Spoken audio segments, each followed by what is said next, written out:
Hi, and welcome to Levon's Kitchen. I've got some really good news today. I have been accepted in a contest called Favorite Chef, which is presented by Carla Hall.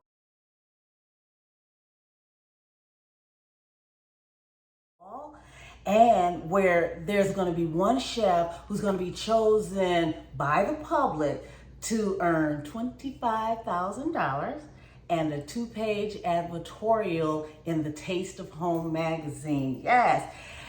And a one-in-a-lifetime cooking experience with Carla Hall to elevate my career, okay?